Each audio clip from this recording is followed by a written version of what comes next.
उस समय महात्मा बोले, इसका भाग्य कितना दुर्भाग्य है। पूरा जीवन नगर वैश्या बनकर के रही, जो धन कमाया उसमें से संतों को देने का प्रयास किया तो हम ले नहीं सकते। दूसरा निधान निकाला कि कुछ भी ना रखे, सब कुछ ठाकुर जी को दे दे। सब प्रकार का प्रयास कर लिया, इसको ले जाकर के भीतर मंदिर में मुकुट पहनाने तक का अधिकार मिल गया था। लेकिन ये कैसा दुर्भाग्य है। निश्चित ही अपने पूर्व काल में, पूर्व जन्म में पता नहीं क्या ऐसा अपराध बन गया इससे, ठाकुर जी इसको स्वीकार नहीं कर रहे हैं। मंदिर के कुछ विपक्षी लोग खुश हो गए, बोले हम तो पहले ही मना कर रहे थे, देखो ठाकुर जी ने ही ऐसी लीला कर दी, अब ये जा नहीं सकती भीतर। आप वेद शास्त्रों के विरुद्ध जाकर के काम कर रहे थे महात्मा, देखिए ठाकुर जी की लीला। बैठी बैठी रो रही है, लेकिन उसको आत्मग्लानि नहीं है। उसको था ठीक है, जितना मिला मुझे उसमें परिपूर्णता है, मैं भीतर नहीं जा सकती, मेरे द्वारा अर्पित किया गया मुकुट में ठाकुर जी के मुख पर नहीं देख पाऊंगी पहली बार। पहली एक होता है ना, कोई वस्तु कुछ देता है तो उसको रहता है कि पहला दर्शन मैं करूं।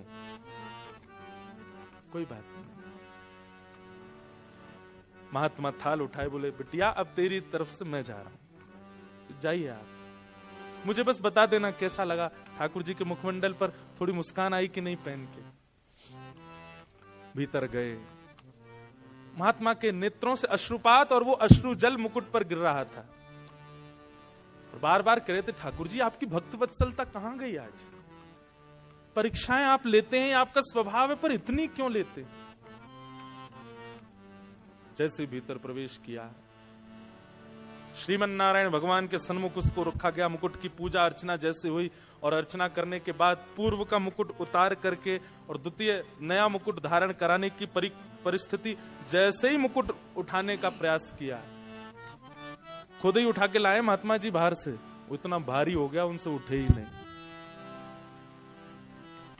2-2, 3-3, 4-4 वैष्णव लगे हैं उस मुकुट को उठाने में, लेकिन वो इतना भार धारण कर चुका है, किसी से हिल भी नहीं पाया।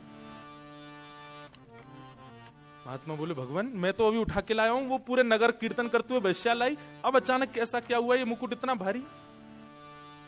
तभी देखा तो श्रीरंगनाथ भगवान के नेत्रों में अश्रुपात।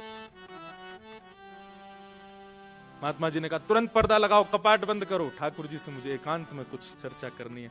कपाट बंद किए, तुरंत ठाकुर जी उठ करके बैठ गए, सहज हो गए। बोले, जो जो मुकुट बना के लाया है उसी को भीतर लाओ। उसी के हाथ से ही मुकुट पहने।